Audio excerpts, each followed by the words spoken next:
I got to check because I broke some stuff. I mean, this stuff is so complicated. Like you change stuff one day and then everything's different. Then you forget everything, and then cats are sleeping with dogs, and the sun goes out for 3 hours. Okay, Too true.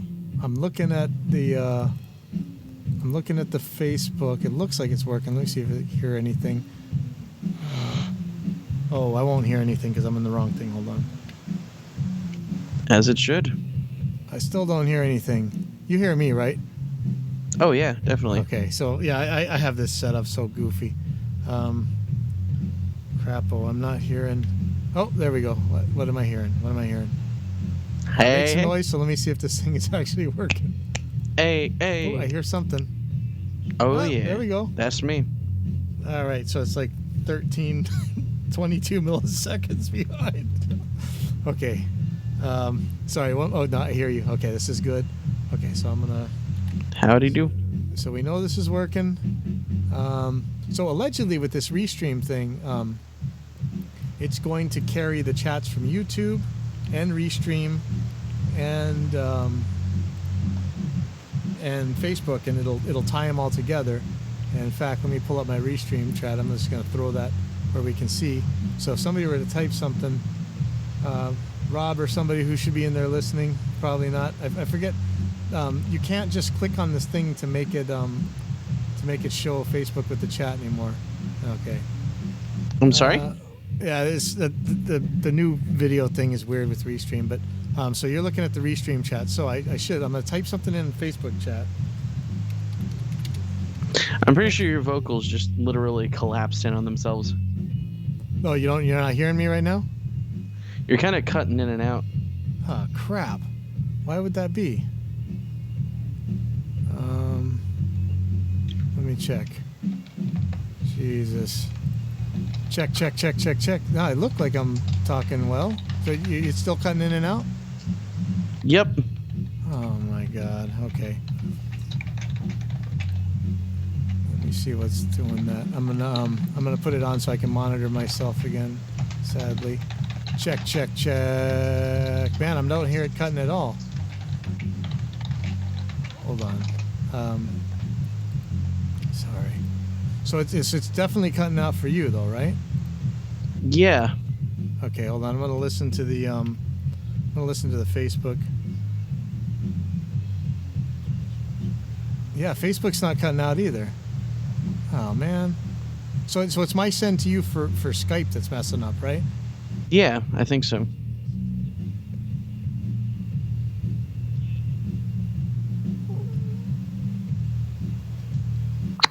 So Facebook's working for me. Let me make sure I'm not monitoring myself. I'm not monitoring myself. Okay, let me see. Do you have any idea on the NDI how you would change how it goes out there? Skype NDI, whatever. Let me see if there's some. No, I'm not sure. Oh crap! How else could we hear each other? No, that's got to work. It's got to work. No, that's fine. Check your Skype settings actually for your audio Johns on the input and see if you can just adjust the volume or something. Because it may have automatically adjust microphone settings on, in which case that might be an issue for you. Okay, so that was settings, audio and video. Yep. Microphone. Does it say it's automatically adjusting your settings? Okay, now it's not. How is that? Is that any better, different? I think I can hear you better. Oh man. Oh, what is this automatically underneath that? Is that the volume? That's a gain. Yeah, that's your volume. All right, let me turn that up. How about this? Is that better or is that worse? That's significantly better. Oh, okay. For me. So it's not going to make any difference to the stream. So the stream was sounding good for once. I can actually monitor and tell what it's doing. Nice. But this is still like such a complicated thing. Like I'm not sure what I should be sending here to make sure I can hear me. I can hear the stream. I can hear Reaper. But right now I don't have to worry about hearing Reaper. So I'm going to get rid of this. I'm going to get rid of this. Why is there two? Oh, that's this. Okay. So now, okay. Oh boy. Okay. So yeah, looks like a relay chat works. Chat relay, whatever. I'm going to. I think we're ready. So it's recording and it's streaming. Yeah, I had a little bit of trouble with Tri-Leveler where I had the gate on and it would just jump up and cut it, and so I was like, oh, okay, I can't have that because there just wasn't any coming back from that. Hey, there's Rob. Rob, type something. Oh yeah, there you go. All right, it goes to the chat relay, so it should get to the YouTube too. So let me check that real quick. I'm paying like $20 a month for this thing, so I want to see that it actually works.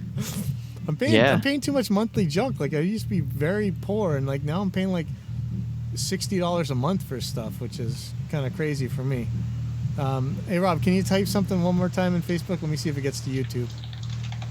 Oh.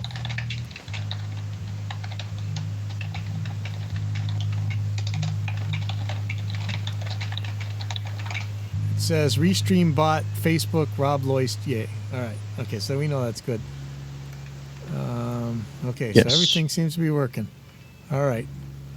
So let me get this started, I guess. I don't know what we're seeing. So I got 2 Restream chat relays and a... Somehow there's a video of you on the bottom of my screen, and I don't know what's doing that. That's okay. Howdy. Okay, so I guess this is episode number 27 of Dropping In at Pipeline Audio, and yet again, Phil Zio is back. And Howdy. All right. I can't adjust my microphone to be in the place where I really want it to be, but that's okay.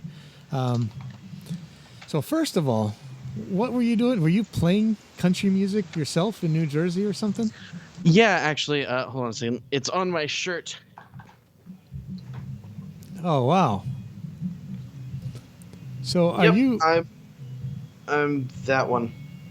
Okay, so if you guys want to see authentic country music from the Northeast of the United States, you go see George Zio and family. Is that it? Yep, that's my uncle, actually. And then I'm Phil Zio Jr., and my dad is the lead guitarist.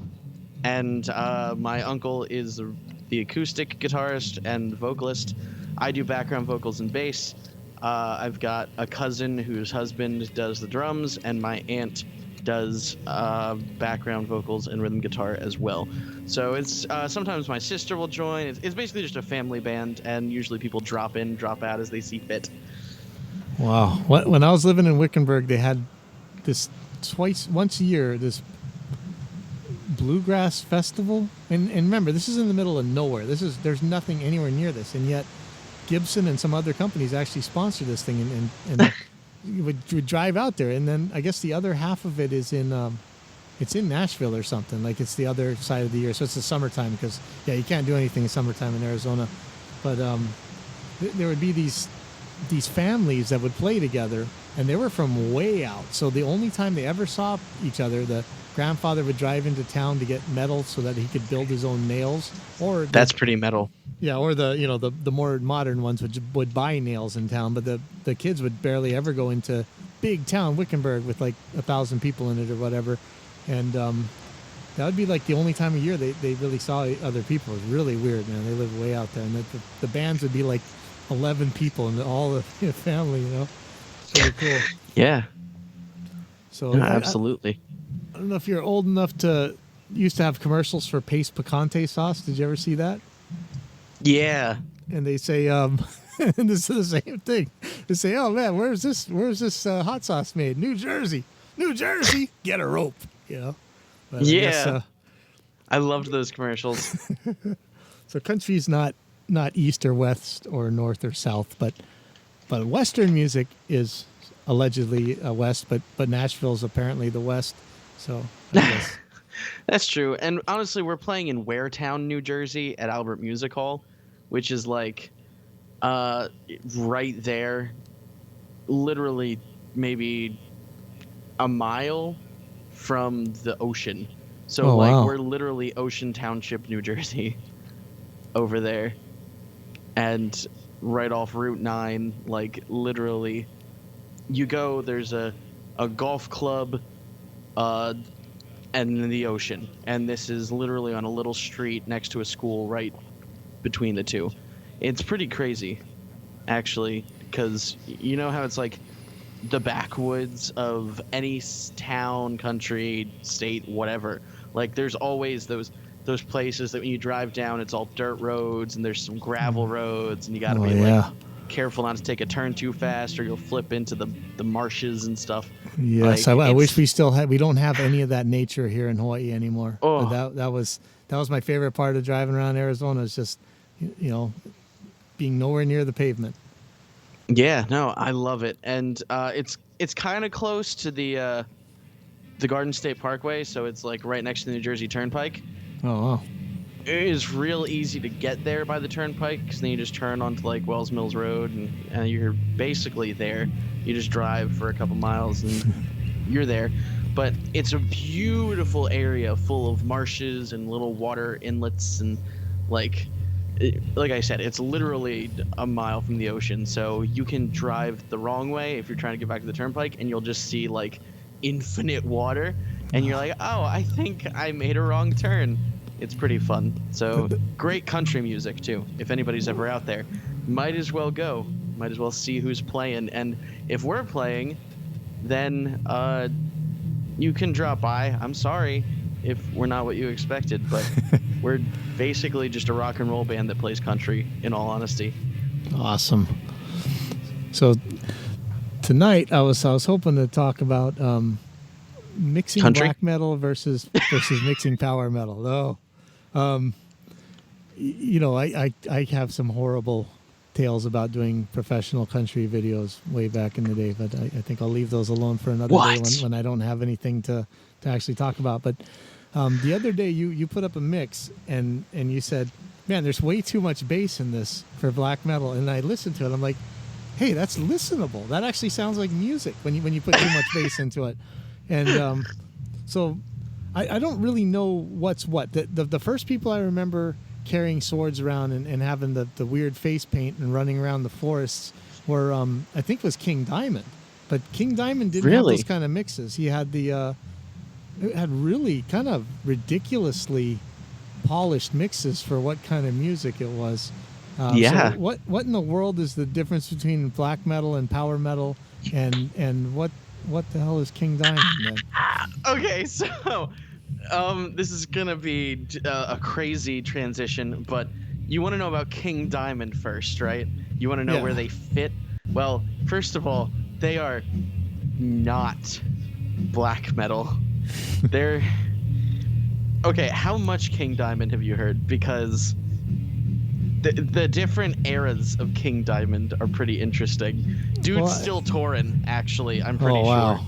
I think the last, maybe the 1990 era was the last King Diamond I heard, and he had a different Merciful Fate too, right? They had the Merciful Fate thing. Yeah, and they had the black. They had the face paint too, and they were running around Sweden with swords and stuff. And they sounded like Iron Maiden back then. So they're basically heavy metal, but at the same time, they're really interesting because they really dig the aesthetic of black metal and the controversy behind it. But the dude's like, I think 60 now, and he's one of those countries that's not quite Scandinavian. Like, so it's not really black metal. It's not true Norwegian cult metal. It's like he just really liked the aesthetic and then combined it with music that he actually liked. I'm pretty sure that was the thing that happened with King Diamond. He did have some Satan songs, I think, and that's kind of part of the aesthetic of black metal. Satan, in the traditional black metal sense, wasn't necessarily a character like it would be in mythology, but Satan in the sense of like the original Latin roots of the word, which would be in opposition to or the opposer, is typically how black metal uses it. But King Diamond had stuff like, I think one of their earlier songs was Satan's Fall. Now, I'm not a huge King Diamond person, but I know they had a song called Satan's Fall, and I think it was early because the production, I think, was like real early. But it was was that King Diamond or was that Merciful Fate? I don't know what the difference is. I think that's one of those things where people get the solo name all of a sudden, and things go weird and everybody takes sides and everybody kills each other. Probably. I'm just going to show how much of a King Diamond person I am, but I really don't know whether that was Merciful Fate or King Diamond, but like Satan's Fall was actually a song about like the mythological creature Satan, an angel falling from heaven, and it was, you know, it was literally just that story, as opposed to Norwegian black metal or Swedish black metal, which was a rivaling faction within the black metal community. So at the time when Mayhem and stuff were getting popular, they were standing in opposition to the Swedish metal groups who had like Gothenburg metal and those kinds of more polished death metal sounds. There was some blackish metal coming out of it, but true Norwegian cult black metal had a very specific aesthetic, and that aesthetic was darkness and death, and we are mentally ill individuals who are suffering in a society built around church, basically. I'm pretty sure the entire thing was in opposition to the church because, like I said, Satan in its Latin roots meant the opposer or opposition to the church at the time, or the opposite of orthodoxy. So if there was an orthodoxy in Norway or Sweden, then that would have been the church at the time, and that would have been the thing that the black metal community stood in opposition to, because it was a very traditional sense of the church has stood over top of our culture and oppressed us for long enough that we want to revolt. And of course that led to the famous church burnings in Norway as a result of like Varg Vikernes and the other guys in Mayhem. Wait, the black metal guys got big enough where they actually burned churches? You don't know? Oh my goodness. Normally when we talk about stuff like that, like, oh, this is punk rock and they're going to change the world and this guy's going to do this and this guy's going to do that. Nah, they're just songs. Nobody actually does anything. They just at the best you'd get LARPing in real life, but barely. Norwegian black metal, the culture was actually so toxic and so deadly that like there were church burnings, like ancient churches going back to I think the 15th century or something crazy like that, were being burned down, and people were getting murdered, and people were getting like just horrible things were happening in Norway. And there's plenty of like documentaries and interviews and stuff with people. There's also a movie called Lords of Chaos, I think. My wife and I watched that and she was like, I did not like that film, but it was kind of exaggerated, but like the events that happened in it weren't necessarily. It was more just like a fact from fiction kind of thing where they exaggerated a lot of the character traits, but the events were all real. So like there were, I think, over a dozen churches burned or something crazy like that by like holy crap, one or two people who just kept doing it. And a couple of people did get murdered. So that was like a just continual one-upping of other people in the black metal community in Norway because they wanted to be the most true, the most evil, the most cult. So that was a crazy time. I heard of something. I think I thought it was a guy that killed his girlfriend. That was one of those death metal or black metal bands or something. It would have had to have been black metal because death metal wasn't actually about killing people. No, I don't think it had anything to do with the music. I think it was just some guy in one of these bands, and everybody made a big deal about it. I think the most notorious person in a black metal band ever was, if not Varg, then definitely Dead, who, well, I mean, Varg killed Euronymous, and Euronymous took Dead's skull fragments and, you know, all that lore stuff, that behind the music, like, mythos. Wow. But Dead was so obsessed with the idea of death, he actually believed that he was already dead, so nothing he did, he thought, could really hurt him. So he would actually cut himself and bury his clothes, and he wore corpse paint because he believed that he was already a dead, decaying, rotting zombie. And so he put this paint on to make himself look outwardly how he felt on the inside, and he would convince himself that he was actually that appearance. And also, he would cut himself on stage and bleed, and he'd be like, I don't feel anything. and he would do all this crazy stuff with like pig corpses, and eventually he actually shot himself in the head after writing a note to his bandmates at the farmhouse that they had set up shop in, and it said something like, "Sorry for all the blood, party on," or something like that. And Man, it's that's like, a Darwin Award. yeah, that is just pure obsession. So King Diamond, to get back to that, definitely not black metal, I would not say, because he's definitely more like I think I read once that he was compared to Alice Cooper, but heavier. Yeah, he's kind of a little bit of a shock rocker, but not so much. I mean, it was just he would pick these like really good people to be in his bands, like ridiculous. And you're like, how come I never heard of this guy? It's because other people don't like him, but man, he would have the craziest players. I'm like, whoa, how come I never heard of this? How come it's never in the guitar magazines? You know, like that was just nuts.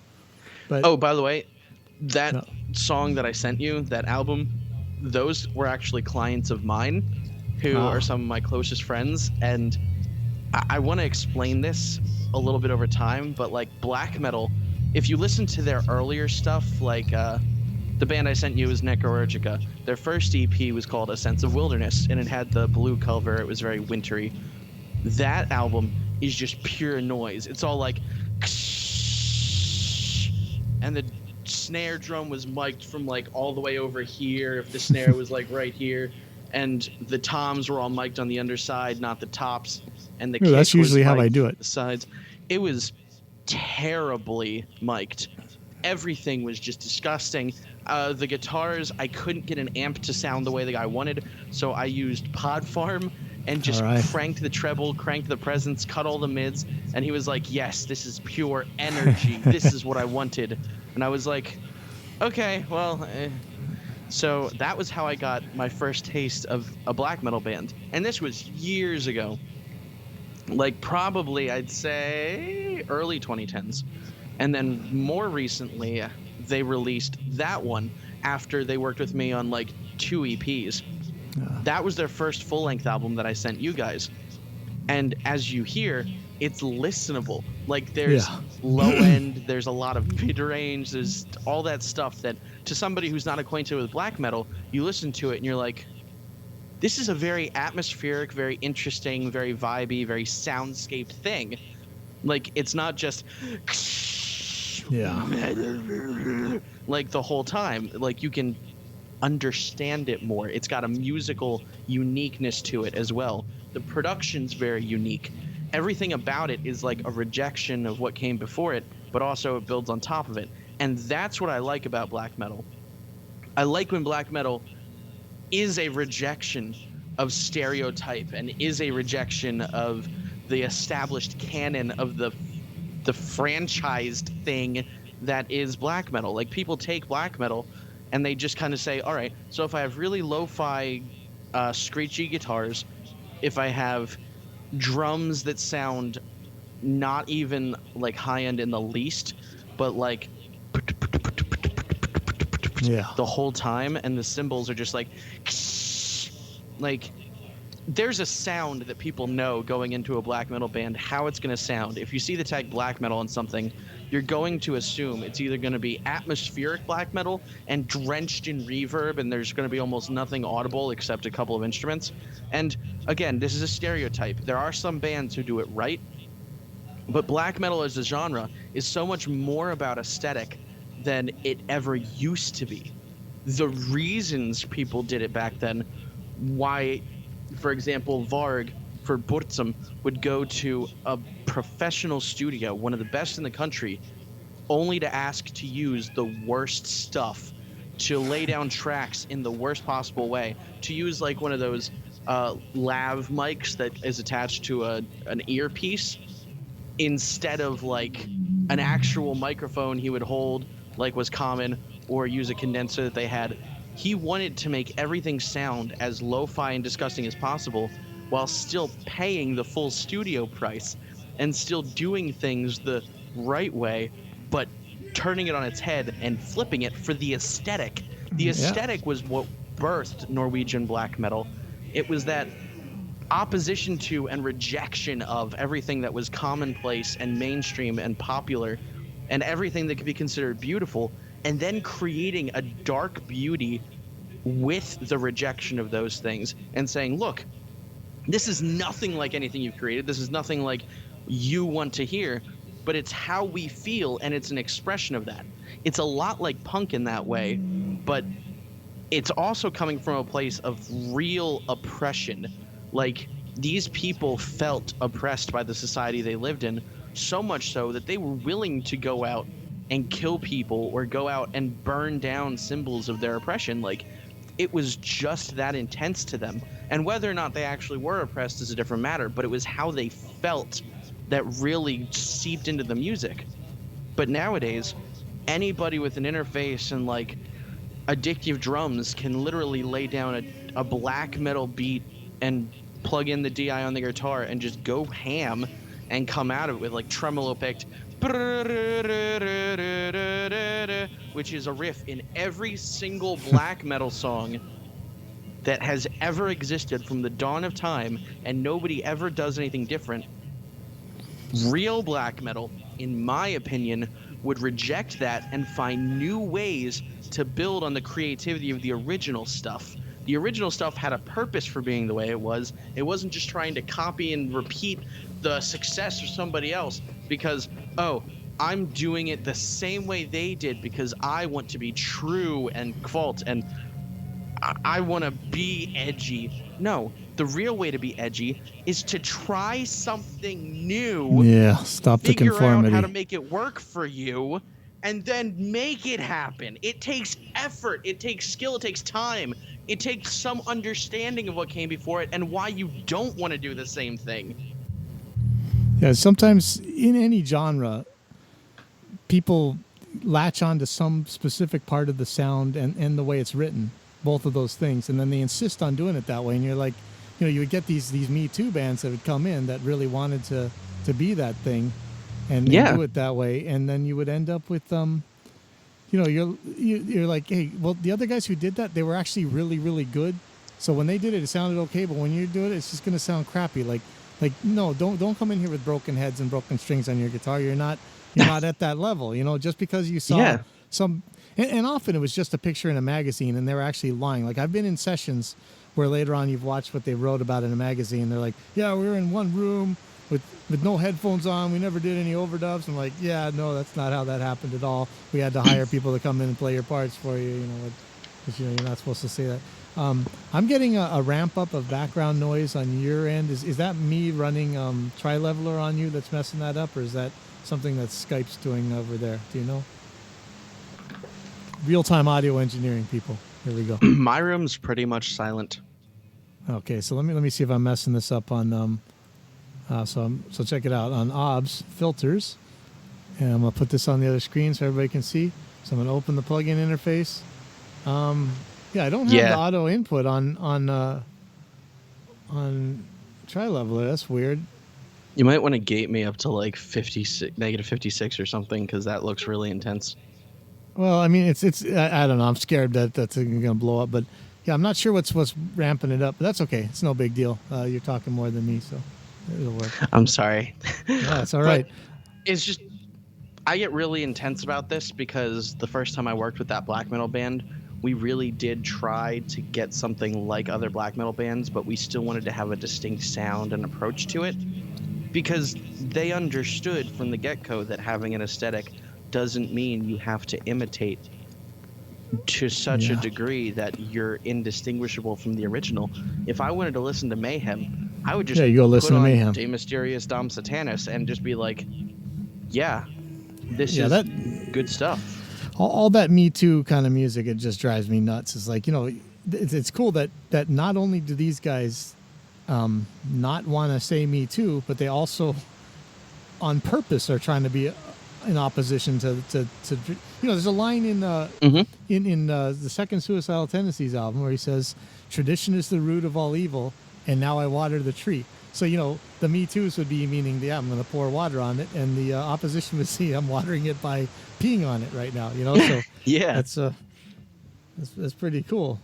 So my brother and his friends play this kind of music called power violence, and the recording to me sounds pretty much like the recording in black metal. But I remember that black metal bands that I remember. Maybe I'm thinking of the wrong guys, but they were actually really good musicians and they tried hard to play well. Whereas power violence not necessarily tries to sound like they're good at playing. They just want to sound like there's a bunch of energy coming out and stuff like that. But are they mixed kind of the same? No, and here's why.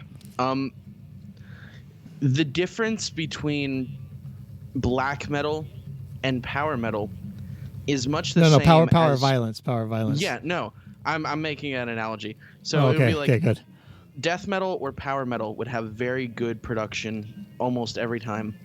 Black metal is like that, but heavier, faster, and less good quality. Like, it would be lo-fi when it comes to fidelity, but it would still have the musicianship of death metal and the musicianship of something like power metal, where it's like supposed to be tight and it's supposed to be good quality writing, but just with an aesthetic that would otherwise trash the initial perception of the listener. Power violence is that exact same dynamic, but instead of death metal or power metal, the initial genres that it was splintered from are basically just hardcore. So punk, thrash, grindcore. And so those combinations of genres would create something that's a lot messier. It would focus on, let me think of power violence bands I know. There would be a lot. I think I heard a band actually use the term spazzy. Like, I don't want to offend people here. But yeah, that was actually they can take it, otherwise they wouldn't be playing it. And let me think. I think there actually is a band called Spaz. Actually, that would be power violence. But they have a lot of the same aesthetic choices as black metal, but for a different reason. So whereas black metal wants to be lo-fi and crunched in and almost like band-passed, yeah, power violence tends to want to be high-passed, is how I would put it. Like, they tend to be really screechy and high-end heavy. I don't know if your relative's band is that way. Pretty much, but I think it's a little bit band-passed as well. It not necessarily in terms of actually putting a low-pass filter on it, but more in terms of, I don't want to hear this crystal clear stuff coming out. I want that to be clanging, you know? Yeah, absolutely. So they tend to have more of like a kerchank sound. Yeah. With a lot of their stuff, and then black metal tends to be a lot more of like a wash, like a white noisy kind of ambient thing, because it's really about the atmosphere of black metal. One of the best black metal songs I've ever put on and just felt an oppressive atmosphere of was actually one from that album that I recorded with Necrourgica, who you were like, oh, this is listenable. Yeah. There's one song that actually I almost want to say isn't, even though it's probably one of the best sonically on the entire record, because the feeling and atmosphere it creates. Well, first of all, the song's title is called The Weeping Ghouls, which in and of itself should give you an idea of what it's supposed to feel like, but it is absolutely oppressive.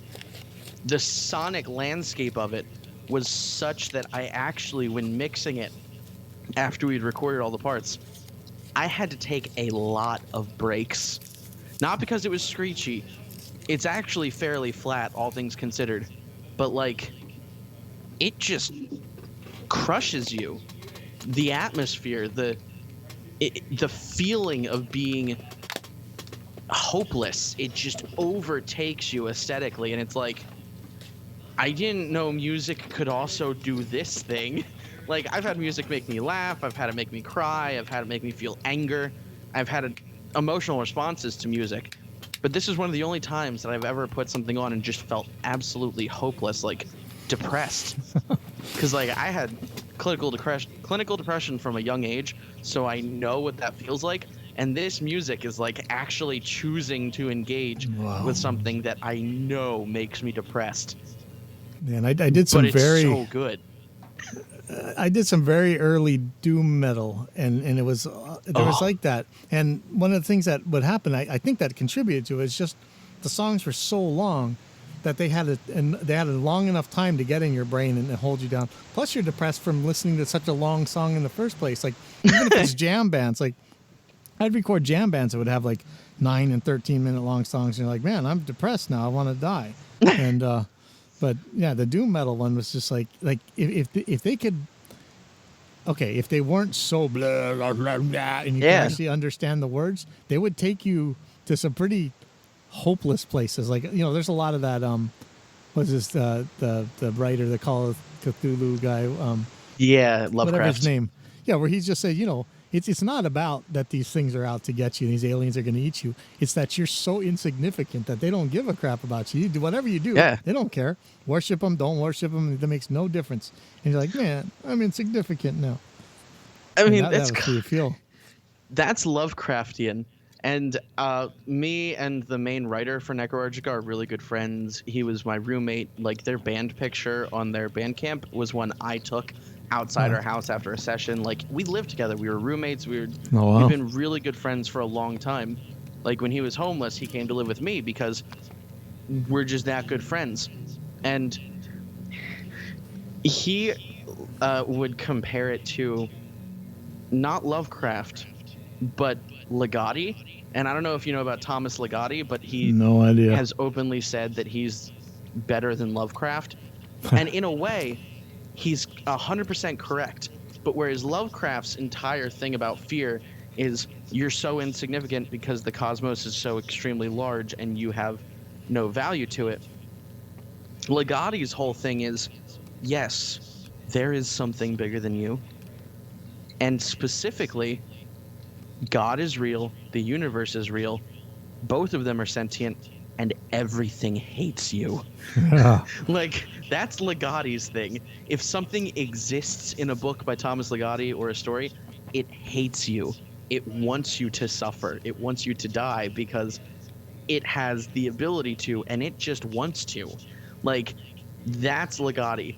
And that's the crushing oppressiveness that I get from some of the music, because he's a big fan of Lovecraft and Ligotti and all that existential horror. So he really knew how to weave those kinds of lyrics. So it wasn't just the music and the atmosphere. Oh no, it's also literally the lyrics of the songs. And like, the one that I absolutely love that I said basically put me into a catatonic depression state that it took me the longest to mix out of any of the songs on this album, which is saying something, because you know how I like to just sit down for an hour, get through an entire song, and leave. I'm very fast. This took me days to get through. Like, literally, I had to take a break from it after every instrument was added. I was like, nope. Because the very first line in the song is, your fears are not unfounded. And I'm like, okay. Awesome. So that's the opening line of the song, and it immediately sets the tone with this harsh, like, wash of guitars that are just playing these diminished chords that are just so oppressive. It all just feels bleak, and I was like, I need a break. And then the next day I'd come back, mix for 5 minutes, and I'd be like, I need a break. And so on and so forth. But that's what black metal's supposed to do. It's supposed to make you feel. If it's a contrived aesthetic choice, it doesn't do what it's supposed to. Yeah. All that said, now, if you were going to do the Me Too stereotype of the genre, so, like, what is the kick drum supposed to sound like? It could sound like one of two things. Because there's really, I would say, actually, there are 3 stereotypes of black metal. Okay. One is organic studio black metal. Which is, that's kind of a weird thing that doom metal at the very beginning really insisted, hey, no drum samples, man. And they would, I might hit the kick drum once every 14 minutes, but still I want just to be that kick drum. But they want it clean. They want it like The drums are very organic. It's very roomy. It's very spacious. It's very like natural sounding, and a lot of black metal like Mayhem kind of had that sound in the very beginning. Now, did you band past the drum super heavy, or was it there's still some low end in it? There's still some thwack there in was it? low end, there was some high end. It wasn't exaggerated the same way. If you couldn't make the instrument sound like it, it really didn't sound like that on the record. It was Okay, so more then- like it sounded pretty good. So The then, in guitars that case, were aesthetically sorry. screechy, but other than that, it was mostly like a regular old school metal record, honestly. Okay, yeah, that was what I was going to ask. Like, what's the difference between that and, I mean, never mind the writing and stuff, because it sounds like, boy, that's actually really neat that's that important, because most songs today that they don't really have lyrics. They're too scared to say anything. You're not going to have a Crass or a Circle Jerks today. But That's true. So what would be different sonically in that type from a traditional metal mix or whatever? It would sound a lot like thrash, but the guitars wouldn't sound as cleaned, because like thrash metal had the very precise, very crunchy, very tight guitar sound, you know? And black metal had a very similar sound, but the distortion was way heavier. They weren't afraid to get the digital sounding pedals and have those really aggressive high ends that are more like... Yeah. They could have ungated guitars, for crying out loud, whereas in thrash metal you needed a gate. It was basically impossible to play the stuff you wanted to without. But in black metal, they wanted it to sound as natural as they could get it to sound in the room and as aggressive as they could get it to sound in the room at the same time. So it was this weird dichotomy of guitarists pushing the envelope and drummers hitting it as hard as they could, but not trying to augment it, not trying to change it, only to capture the performance. So, if anything, the album I sent you is a lot more like early black metal, even though it's very different. Because it's a lot more natural in the room, that kind of thing. No matter how gross the room sounds, no matter how good the room sounds, it's really about capturing the feel of the band playing all together. Oh. That was really early black metal. That was the dawn of like the crossover between thrash and black metal. Then you have two different camps after that. Now, still some people make that kind of black metal. It's just a lot more rare. The oversaturated markets of black metal fall into atmospheric black metal and aggressive black metal that tries to emulate the first style of black metal, but is very lo-fi and very intentionally disgusting sounding. Like, including cheating with Pro Tools level augmentation of sample replacing everything with an intentionally gross sample.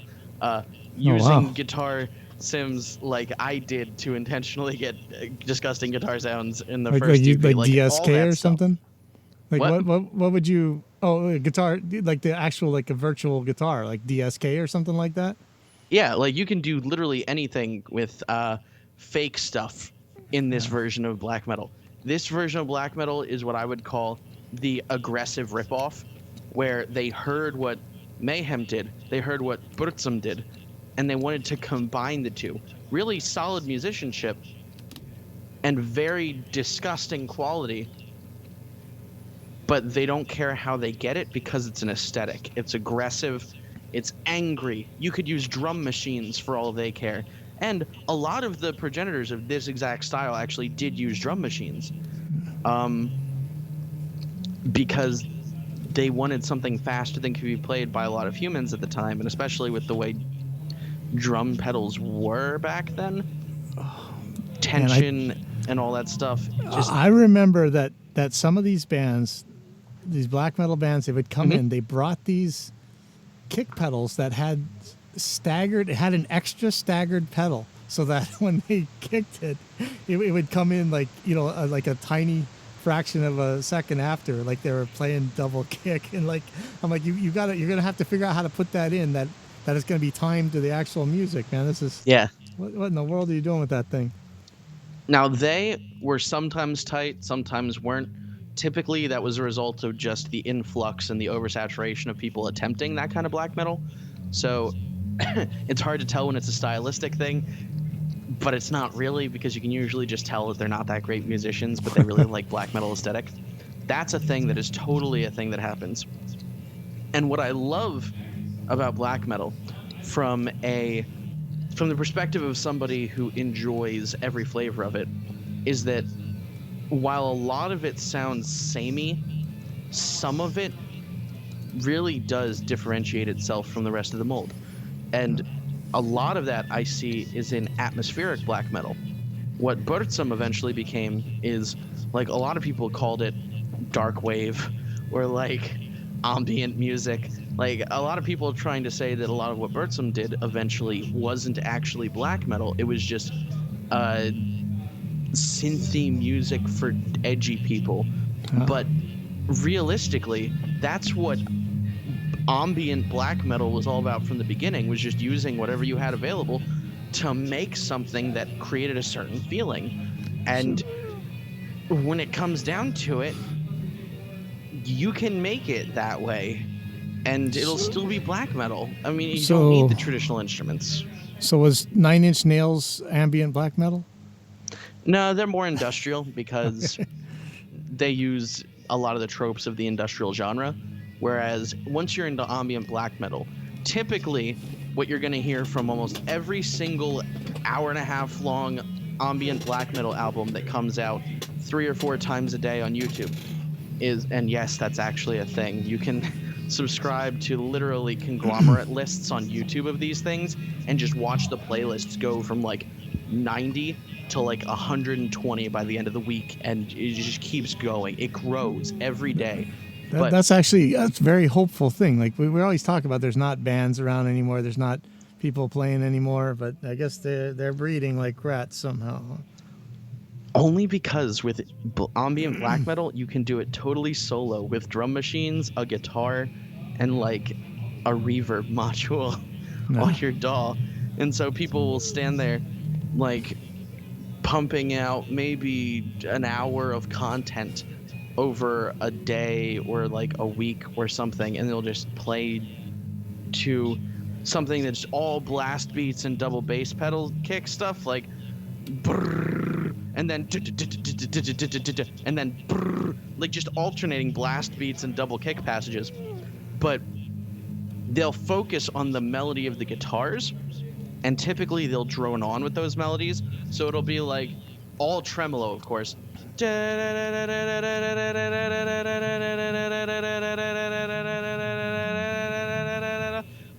the reverb will create this smearing effect, like it took a little bit longer for the note to come in, and like it's all about the atmosphere. That's why it's called atmospheric black metal. And they'll use the traditional black metal instruments, including drum machines and bass and guitar, and then the vocals will sometimes be melodic now, but most of the time it's all gonna be like your like that kind of thing the whole time. And honestly, it's a variable quality, but a lot of people are doing it now. Wow. So it's just an aesthetic choice at this point. Not a lot of people are focusing on actually making bands anymore for black metal's purpose, because it wouldn't really be profitable, and most people find it's better to just do it in isolation by yourself, where you can write like 2 hours of music in a day. Oh man, I don't know. That's hopeful and that's not hopeful, but so what's the third kind? The aggressive fake out version of the first one, where they just do the exact same thing that Mayhem did the first time, but then add some reverb and make it lo-fi. Yeah, so when you see the video where it's 4 guys with white face paint and then some fat girl with a sword, and then it sounds like the kick goes and the snares, and then the guitars are like it's all just high end kind of whatever. Which one is that? What is that? I mean, there's like, I see 1,000 of these things, and it's almost like it's the same video. Yeah, that's the one that's basically just copying off of Mayhem, but doing it in a way that's aesthetically bad. That's that one. It's like all the girls have the same cloak too, like with the real long rope for the string parts of it, and oh man, I don't. Okay, so that's the sound of black metal. Like so it doesn't even matter what amps you use, whatever they bring, right? I mean, typically it's going to be a Marshall. It's almost always a Marshall. And so like the bit reduction pedals or whatever some of the guys would use, and like really cranky. Like I'm trying to think of like, so some of them have a really cool kind of distortion actually. That's The really Metal hard Zone to get was popular. with Sims. And then so the Metal Zone was actually popular with the clean polished Gothenburg metal as well, and coincidentally the black metalers took that and then made it worse, as always. That's what they did. That was their intention. So then on at the other extreme like to me, when it comes to power metal, like there's examples of this stuff where it is spare zero expense, the most hi-fi recording you could possibly get, lots of times. But at the same time, I mean, it's just beautiful harmonies and reverbs and all this stuff. But at the same time, it's almost like they say, hey, this kick drum, every single one better be exactly as loud as the other one, and don't you mess that up. And almost, even though power metal to me sounds really hi-fi most of the time, it's like it doesn't have any, it might have emotional impact, but it doesn't have any musical impact. Like there's no slamming. Like they don't move you close to the speaker and then whack you in the head and make you jump back away from it. It seems like, I know that most of it came out kind of during the Volume Wars time. Not all of it, but maybe that's part of it. But it's almost like it's an orchestra without dynamics. And you know, I actually don't mind an orchestra without dynamics. You know, honestly, there's a lot to be said about power metal. And of course, like you said, there's a lot of different eras of it. When you said that there was mostly the result of the loudness wars being squashed and stuff. So like Dragon Force, prime example, they got into Guitar Hero, and now Through the Fire and the Flames is one of the most popular songs from power metal, just because by virtue of being known. Like, what other band has that?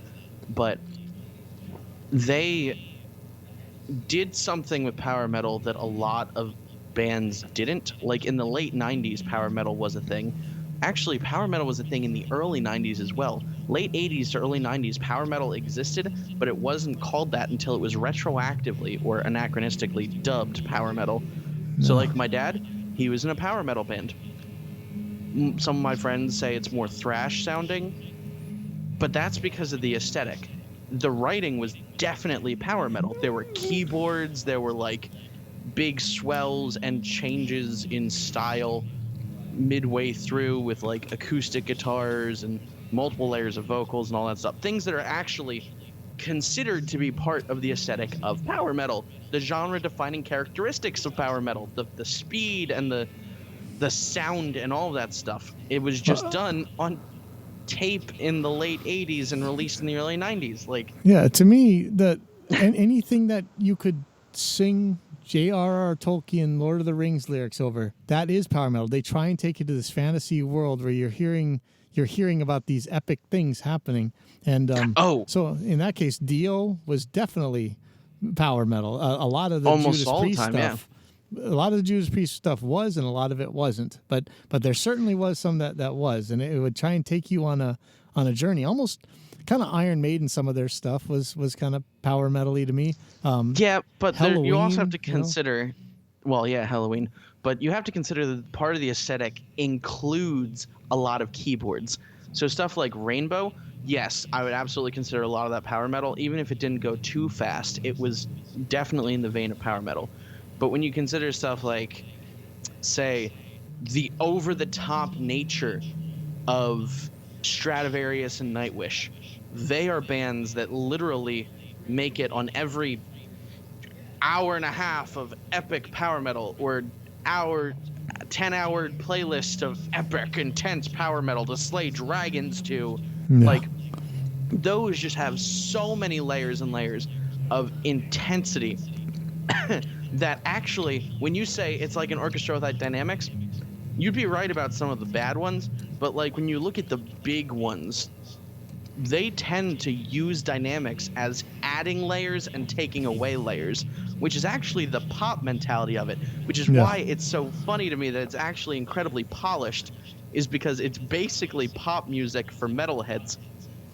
When you look at it, pop music is often about not dynamics of individual instruments, but dynamics as in adding and taking away layers of instruments, Oh, yeah. or adding and taking away layers of different melodies and rhythmic things in the background, and like, you know, little changes and subtle dynamics of the actual movement of the song. You get a lot of risers and fallers and all that stuff, but for the most part, everything's a pretty stagnant dynamic level, but they just put in another track or take away a track Yeah. to emphasize the dynamics of it. But like, Eh, you listen to an acoustic guitar in a pop song, sometimes they'll automate it, but usually those things are comped hard enough that like they're not changing. Yeah. You want more acoustic, you just add more acoustics over top of it. That's typical pop. Because normally the kind of more organic rock bands we record, the only instrumentation that might change is that maybe in the chorus the singer will shake a tambourine. Everything else, hey, my guitar's going all the time, my bass is going all the time, their drums are going all the time. So there isn't really that layering and orchestration, because you know what a nutty fan I am of that. I don't even know what they call it, how they pronounce it, but that Amaranth or whatever. I love I know Amaranth. that one's pop. That one's got power metal in. That one's got that gent kind of breakdown, that really crazy rhythm. So just that whatever. And they do a lot of layering like that. And then sometimes it's just vocals. Like you just get, I remember Can I Play with Madness? To me, that's like a power metal song, even though it probably wouldn't be considered today. But the harmonies, the vocal harmonies, you didn't expect that, all of a sudden, and they start the song with it, just a cappella, this gigantic harmony, but it didn't sound like Queen. It didn't sound like 1950s harmonies. It was just this new thing, this space age, high tech chorus. Like, I always used to call that the turquoise sound, the sound of technology. And even though it was a cappella, human voices, it had that thing to it. And it was just like layers that you would add on that you wouldn't think, I'll make some harmonies, but it wasn't like that. That was like these, like you're actually adding instruments inside the sequencer, Yeah, and that's actually part of the tradition of heavy metal.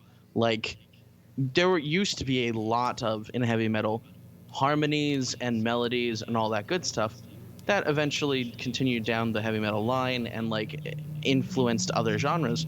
But one thing about power metal that specifically makes it power metal is its speed. So like, Do the Fire and the Flames is a notorious example because it's all like like just unrelenting speed. A lot of that stuff is unrelenting speed with minor breaks, or sometimes not as many breaks.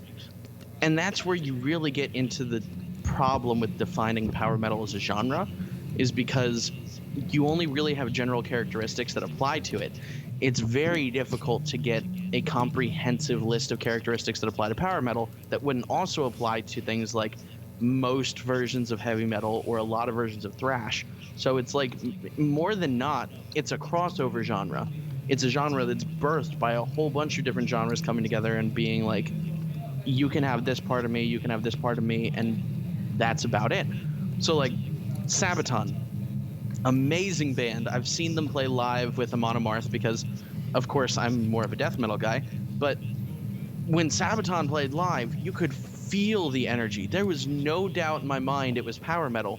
But when I went back and listened to it later, I realized something, and that was pretty funny. Not a lot of people are actually going to classify them as power metal band if they take very seriously the emphasis on speed that a lot of metal has. Because even though they have the keyboards, they have symphonic elements, they have massive layers, they have huge sounding drums, like this incredibly spacious like drum hits, like all that stuff, they're not always very fast, and they have some songs that are faster than others. So power metal as a genre, I think, is almost very subjective. And I hate to say that, but like, some people still ask to this day if Sabaton is a Swedish power metal band, like their Wikipedia page says they are. And I'm like, of course, they're from Sweden. And they're like, no, that's not what I mean. I'm like, okay. Yeah, they're power metal. But do you know why they're power metal? Well, because you feel powerful listening to it. Whenever Ghost Division comes on, I'm like, yes, Ghost Division. And I feel like just marching in time to the song and punching and kicking stuff. Like, it's a feeling you get. Just like black metal is a feeling you get. It's that feeling of oppression or crushed helplessness or something. Yeah, power metal is that exact feeling opposite. of epicness. That's the battle at Helm's Deep and everything else when the Yeah. or the some when the battle's tide is turned in your favor. That's power metal. And That's what Sabaton is all about real life battles. Like, almost every single one of their songs is about a battle from history. Ghost Division is about a tank division from an actual world war. I mean, like, and that's one of my favorite songs. But they make music about real life, and it still feels epic, which is why power metal is not just about fantasy. It's also about the extravagance of storytelling and the intensity with which the story is told. It's powerful, and that's the only way you can describe it, which is why we called it power metal. Yeah, what I'm seeing lately, at least from like Amaranth, and I'm not sure who did the one with the Richard Dawkins introduced the Endless Forms Most Beautiful, but yeah, who is that? I can't remember. It's a girl singer, and it's kind of that same kind of music. The drums seem short. The kick and the snare and the toms, they all seem very short, but the kick and the snare seem really short. And I didn't know if that's like, you were talking about transient modelers and stuff, and I still don't know how to use them, but I'm wondering if that's what that is. It's like it lets this little bubble through, and it's not quite as impactful usually as like a super heavy metal, like a painkiller or whatever, but it seems it's a very short thing, and it fits because you're talking about very dense mixes with all those keyboards and stuff. Oh yeah. And it pokes through. And I really don't know what that is. Like, is that just samples they choose to use, or are they doing something with the transients, or what is that? And is that normal? I suspect that's a mastering and a mixing thing. I think that because of all the layers, power metal tends to be very heavy on bus compression and mix bus compression. Now, I don't know if you've noticed any of my mixes or my mixing videos or any of my series is on that, my mix fixes, my tutorials, whatever. But I tend to be a little bit more go-to on a limiter kind of guy, where I like to clip stuff and limit stuff wherever possible instead of compressing as much, because I like the aesthetic feel of it. I'd rather something saturate than have it get clamped down and like lose a lot of dynamics, So if something's gonna be real loud, I'd rather it saturate than have it drop in volume. So I tend to avoid compressors more than I just use limiters and clippers. I think that as a general rule, a lot of people in power metal are gonna use compressors more, because whenever they add a layer, it's gonna be a lot easier for them to keep some of that headroom. Yeah, you can hear it. You hear it sucking down and pulling back up, and not just to the point where you actually hear it as an engineer, but I think to the point where they're actually intentionally trying to make the listener hear this ramping up and ramping down, and then expecting that there's going to be this next sound coming or whatever. I mean, sometimes it's almost like they automate it and it happens a little bit before, but yeah, when it's the compressor, you hear that compressor. They hit this snare drum or something, and then there's no more music. It's very like, I've resisted putting compressors on the mix and all this stuff for so long, and when I hear this stuff, I'm like, this stuff sounds totally fake, but it's also a good effect. It sounds cool. Yeah. I'm as an engineer, I'm torn between these bands that insist on being such purists about everything, even though they're not. I mean, they're still gonna change things and mix things, but they pretend to be. And and then super organic, whatever, and then these other bands that like techno bands and stuff, which anything goes. Is it's the song says what you're supposed to do, and I hear one of the things about the power metal guys is like, in general, I don't know how true this is. I just the ones that I always thought of power metal, like their lead guitar players take no prisoners, and their solos are epic. Like their solos are not only are they insanely fast and like the most technical, ridiculous, sweeping all over, but they're also at the same time they're emotional. Like it's weird because they feel like they're taking you from, oh no, I'm getting beaten up, and then bam, the solos are like the suicidal tendencies of guitar leads. I mean, they really are. They take you from a hopelessness to a I'm beating the crap out of you sound. And they're so technically ridiculously good, and the only way to hear them is either extreme automation, because no matter how good you do your solos, some notes are going to get buried, and yet in power metal they don't. So how in the world are they doing that?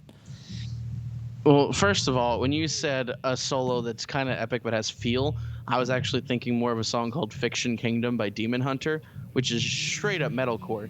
But I was thinking of like how well one of my favorite power metal songs leads into that solo. Like almost like the one solo leads to the ending of the solo in that song. And I was like, weird how sometimes different metal genres could have completely the same element as another genre of metal, and it could just work perfectly. Probably goes to show how, I don't want to say copy and paste, but how interchangeable a lot of metal music can be sometimes, especially when you're going for a certain aesthetic.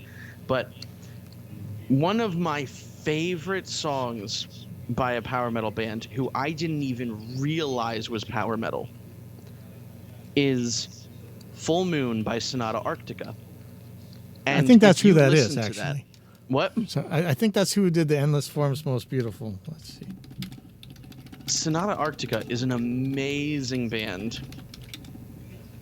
And that song in particular, Full Moon, I didn't realize was power metal, but I probably should have, because it has that feeling of making you want to sing falsetto really loudly with the person. It has these keyboard solos that like have just tons of pads in the background. The drums sound huge and aggressive, but it also doesn't fit the type of compression I would expect. The lead isn't too virtuosic, and in fact, it's just purely melodic. No. It's all like do do do do do do do boo do do do do, like that kind of thing. Well, that's the other thing about power metal is it's almost like, back if you lived in the 80s, they had all this. You couldn't go to a club with punk rock stuff that didn't have skinhead music playing from one song or another. And one of the things about that kind of music was it all sounded like something you were super familiar with, but you couldn't put your hand on it. Like the melodies might have been some sort of folk melody that's ingrained in your very DNA and made you hear it. And power metal does the same thing. You're like, oh, I know that sound. It's almost like when they did that pirate metal stuff. I mean, it's so similar, but you've heard. It's just a thing that you're very familiar with, even though you've never heard it before. It's instantly comforting and instantly familiar. And I know that ingrained in the cultural consciousness. Yeah, because with the skinhead music, you knew that it was kind of meant to make you want to congregate, because their thing was strength in numbers, and so they wanted music that was a kind of a recruitment. Whatever kind it was. And I guess street punk was kind of the same thing. They kind of had that sound like, we're going to need more of you. So I'm going to bring you in with this thing that you're really familiar with. You feel like you're part of it. And, power metal doesn't really make you feel like you're part of it so much. I don't think as much as, oh man, I'm glad you're on my side. Yeah. It's more like you're bearing witness to the really strong person who's like defending the nerd. You're not defending the nerd, but you're really happy this big buff dude is, and he's wearing like a battle vest while he's doing it. Like you just feel good. And the goofiest thing is, it's like now I think differently of black metal, but before, like if I were in a forest, I would be real scared of a bunch of rednecks saying, "You got a pretty mouth, boy." And if I saw those painted haired guys running around with swords, I would think, man, I'm just gonna smack you. Don't worry, I'm not worried about you. But now, if they're actually going out and burning stuff, maybe I got to be a little bit more worried. But in general, with even though you call it power metal, I don't see. I'm not scared of those guys. Like, they don't seem tough. They don't make music that's like, bam, I'm tough, I'm gonna kill you. It's just not. I mean, they sound most of the time they sound kind of like weenies, but at the same time it's super powerful. Yeah. And yeah, we call it power metal, but it's just so weird that it's the furthest thing from the. There's metal bands out there that are tough and will beat they'll beat your head in, no problem. Friggin' Phil Anselmo, I feel like if you look at him wrong, he'll literally squish your head like a grape between his thighs. Like, I don't know. And the music like a scary itself. Dude. Yeah, the vocal stylings, the way they play their guitars, everything's just like, whoa, okay, you're tough, you're powerful, but they're not power metal. Like, power metal is like they bring this power from the music itself, and it's funny because I keep talking, like, we'll be talking about mixing, but it's amazing that just like so much other stuff that I keep saying and nobody ever wants to believe me, so much of it has to do with the writing and the attitude. Like, that's what makes it. It's not the mix. It's gonna, even if I recorded it with a 4-track cassette, it's still gonna sound a lot like that. Like the Misfits always did. That's why I like how you brought up the folk thing, but the Sonata Arctica being one of my favorite power metal bands of all time, a lot of their stuff's not mixed like power metal. Like I said, I didn't realize they were a power metal band. I just knew that their music made me feel good and had this like way of moving my emotions while also still maintaining this epic feel, even when the message of the music was hopeless. Like, Full Moon is my favorite, but it's about a dude losing control of himself and a woman realizing that he's a werewolf. Like, it's too late now. That's She's total power dead. metal. It's over. There's nothing she can do. And the whole chorus is just like, she should have locked the open door. Like, it's just too late now. Run away. Like, that's the whole chorus. And it still makes me feel powerful and uplifted, and I don't know why. It's dark, it's edgy, it's got the aesthetic, cover-wise, of like black metal, except for their logo.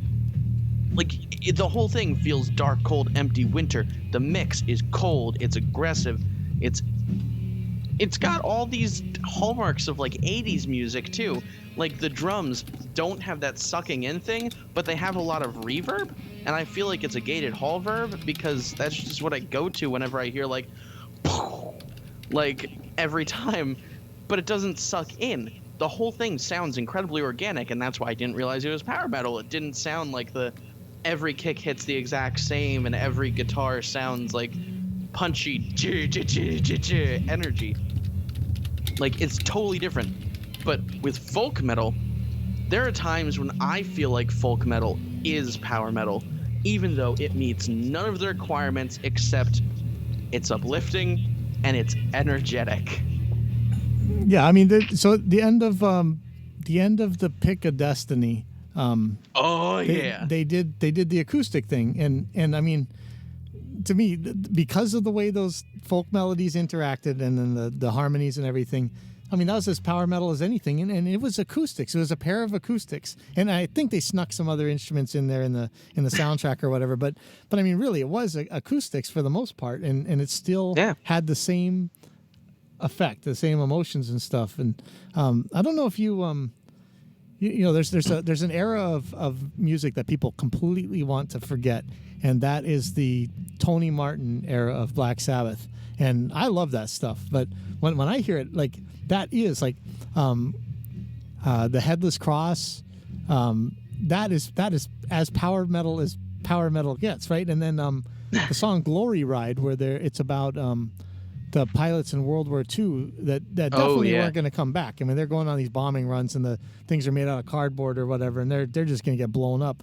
But it was epic and uplifting, and even though Tony Iommi, killer guitar player, he's not really the super shred power metal solo, but it's probably like the other one you're talking about. It's an awesome solo, but that's not song's really a fantasy. straight up Sabaton song, honestly. That song sounds like proto Sabaton, and Sabaton's one of the most popular power metal bands of all time. So it's like, Yeah, I always wonder, like, I can't be the only one who likes Tony Martin era Black Sabbath. It's a different band, but it's epic, man. Like, and it's like Dio's whatever the one had All the Fools Sail Away. I think it had a different guitar player than Vivian Campbell, and it was just everything was like these giant fantasy themes and keyboards and that's that kind of stuff. Yeah, it's so funny how it always comes back to the writing. Oh, what Dio group was that? Heck, man. I'm a big Ronnie James fan as far as things go. But, like, he did so many things. Oh, yeah. But, like, so the rainbow stuff, like you said, like that was definitely... I mean, it was always kind of a mystical fantasy thing with him, Yeah. So basically... Oh, man.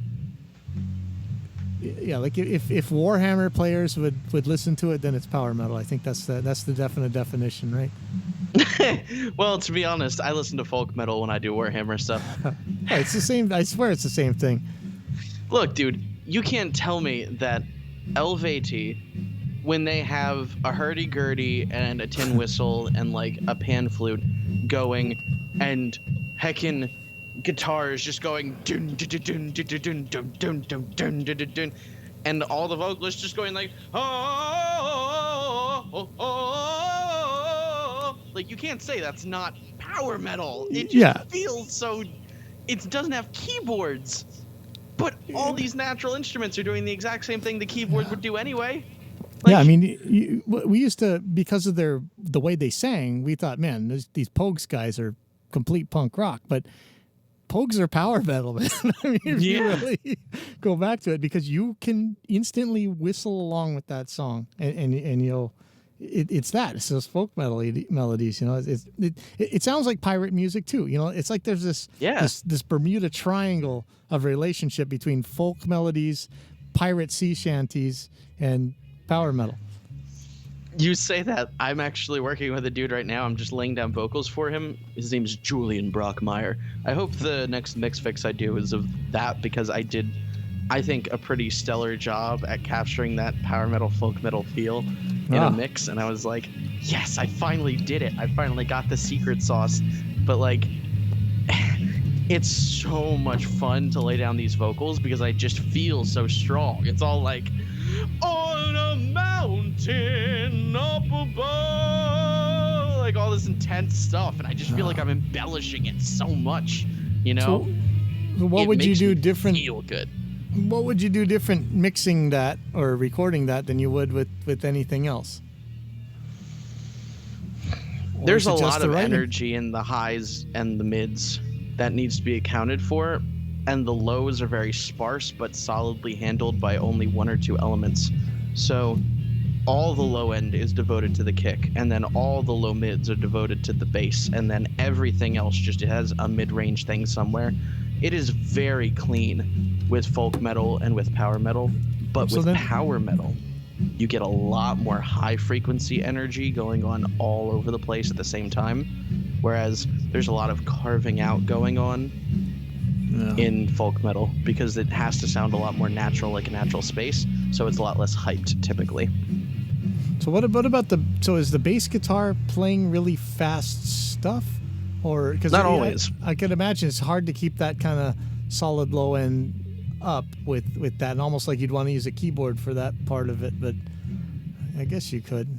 I'm trying to think of what I hear on the. I mean, I can't even hear bass on Amaranth, honestly. Like most of that stuff, it's meant to sound good to an iPhone, Yeah. The bass in those is supplemental. Actually, one thing that I did that I never do for this folk metal mix, I boosted 600 hertz on the bass quite a bit. Oh. And like that's near metal. A place that I turn up sometimes myself. So like. It's got to supplement the guitars, but the guitars are scooped enough that it's like, okay, well, something has to support them, even though they can't take this range from the vocals. Maybe I can bring this up in the drums and the bass to make it feel more roomy. It's like a weird song and dance kind of thing. Like, with a lot of songs, it just falls into place, like rock songs, punk songs, like some 41-esque pop punk songs especially. like all the elements just kind of come together and it just kind of works, and it's aggressive and punchy, and you just got to make stuff hit, and that's how you get that sound. So what? I'll go ahead. Oh yeah, with folk metal, there's so many natural elements that you want to still sound natural that it's very difficult to find placement for everything in the spectrum. Oh wow! Yeah, I would think so. So the folk metal bands wouldn't play a traditional drum kit for the most part, right? They do usually. Oh. Actually, folk metal is particular in that they usually play natural drum kits, but they want it to sound a little bit more natural. So I found myself not cutting almost any low mid-range on the kick drum, and the kick ended up having a little bit more of a thuddy sound for it, which is totally okay, because as long as it's not like stepping over anything else, it's just another element that's kind of going like boom, boom, you know? Yeah. So, in the I don't even know what you'd call those, like Nightwish and Amaranth and all that kind of bands, like, but they tend definitely power metal.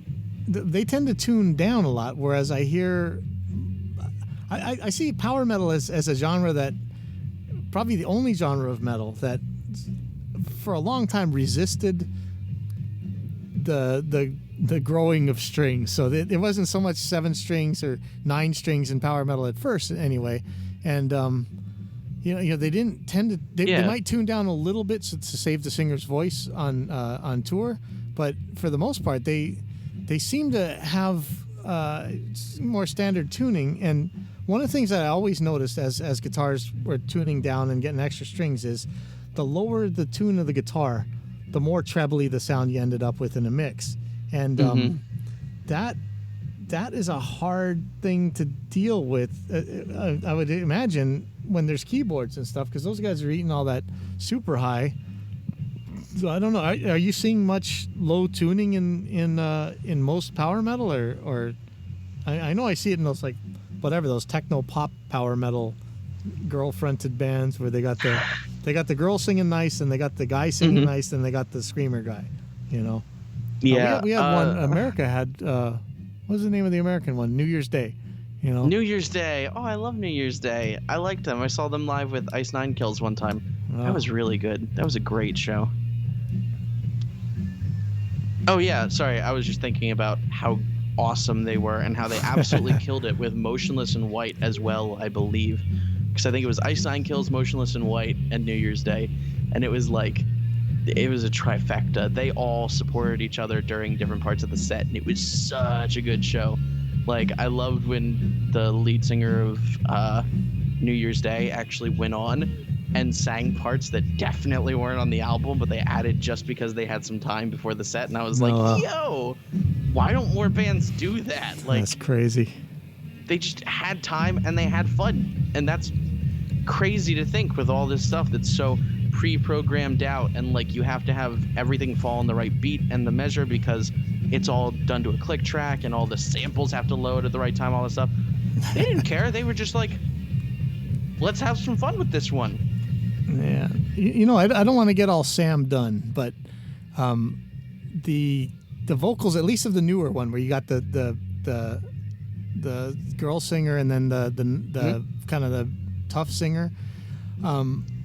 I know that, you know, there's so many elements of death metal and stuff that kind of moved into the screamer part, kind of, but it's almost that Amy Lee and Evanescence kind of had part of that formula, right? They had the and then they, but that was more nu metal. But it was those weird rhythms. It wasn't your traditional rhythms. It was like the gent rhythms where it's just weird, and it's like da da da da da da da da da da da. But then they had rappers like the nu metals had, right? Like it was the guy rapping, and but then they had the really pretty singing up high and stuff, and the epic gothic almost kind of.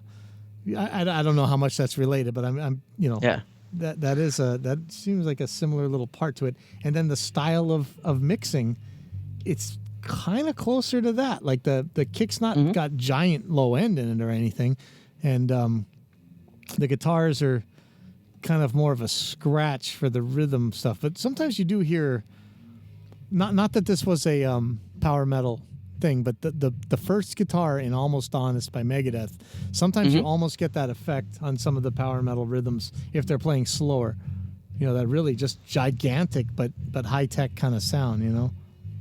Yeah, I mean, it's got a very focused high end and high mid range thing. Is I think the thing with that.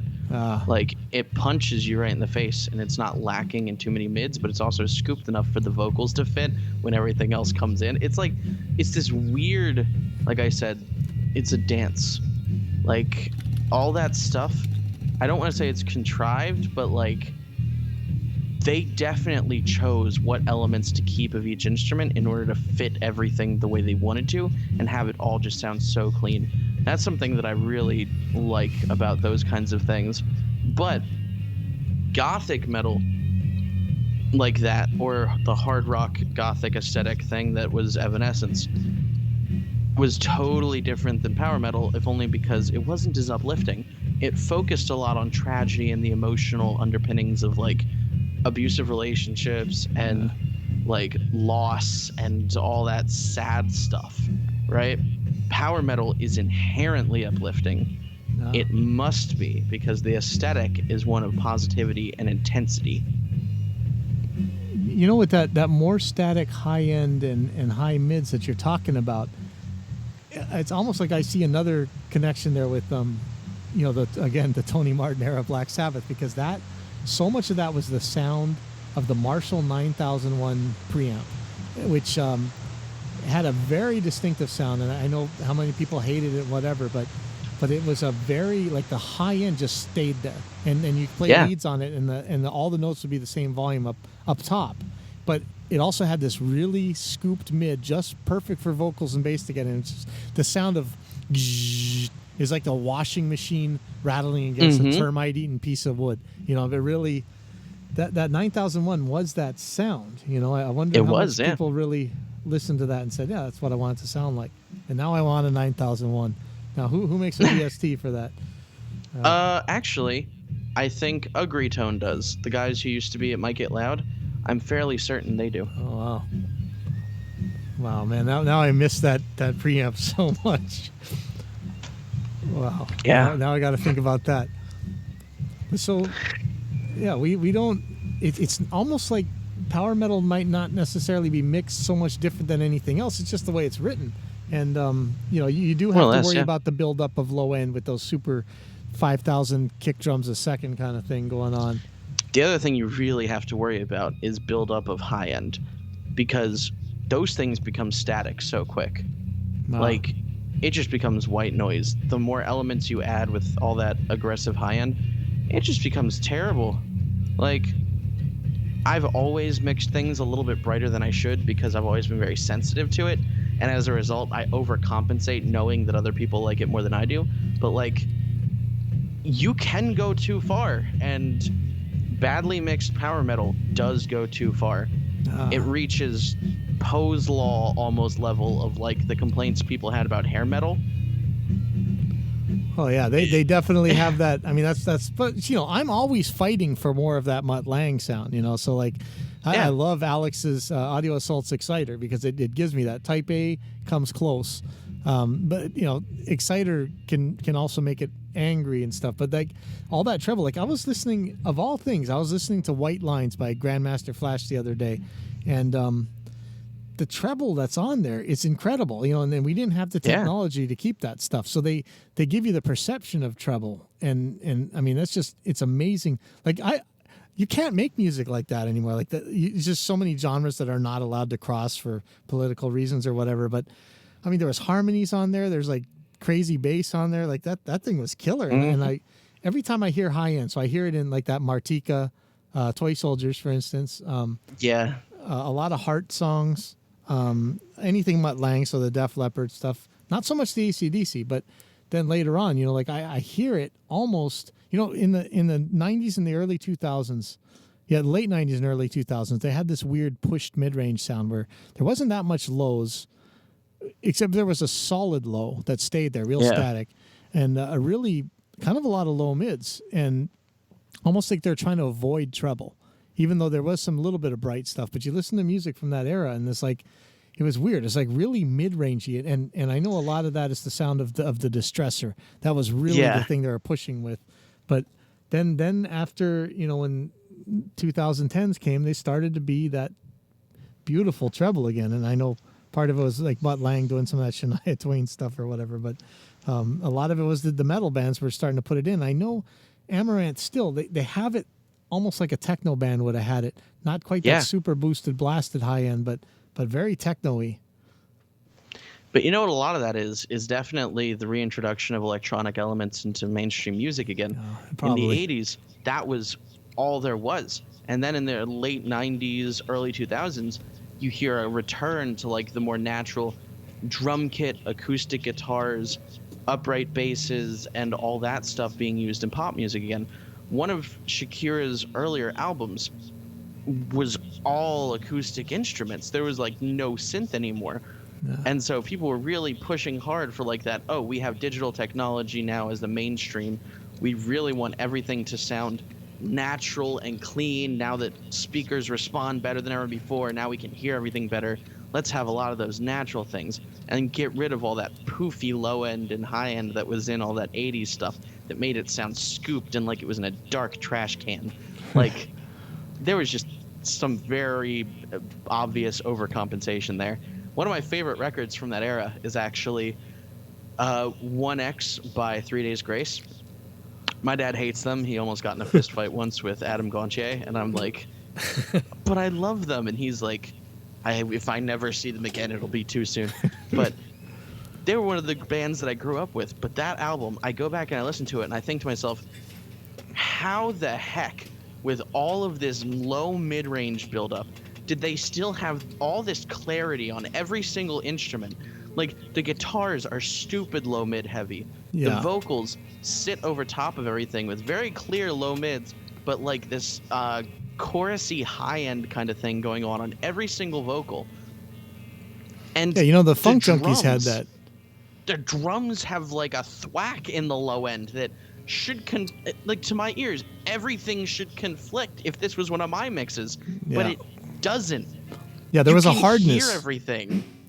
Yeah, and there was a hardness to the low mid elements, which was bizarro. Like it's like in the old days with the things that would crap out your speakers when you're in a car or whatever, and yet the low mids, the very part that would really do that to you, it didn't.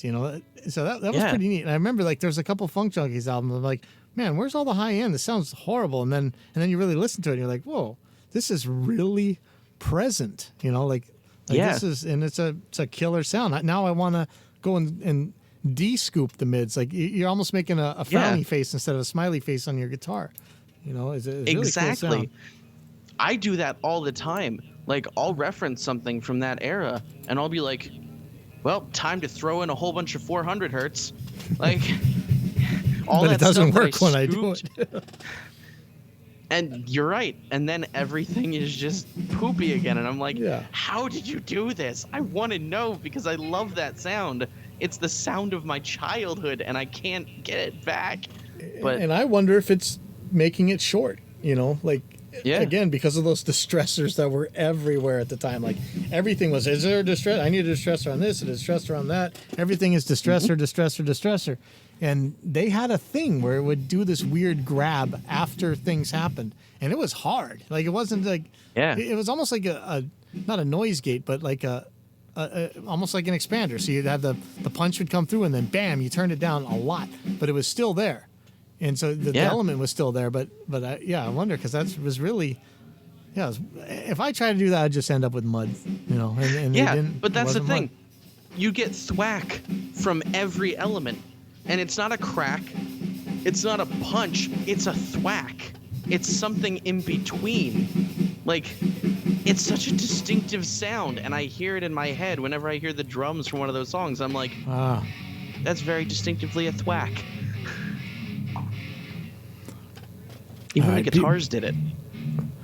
I think we really I gotta explore way more of this, because now this is some anthropology and some mixology, but I have meatheads in there practicing who are leaving the door open, so I'm pretty sure that all anybody's going to hear is going to be drums and bass in a second. So, oh wow, we got an hour worth. So I will let's pick the. Hopefully we can talk some more about this next week. But yeah, I better go because it's about to get crazy loud in here. So All right, stay black metal, my friend. yeah, True cult. thank yeah, oh yeah, man. I keep seeing the KVLT thing, and that's what it is, right? Yeah, it's just cult. Oh, all right. Well, thank you so much for being on here again, and No problem. I'll try and get It's you what on I next do. week. All right. I'll see you later. See you later.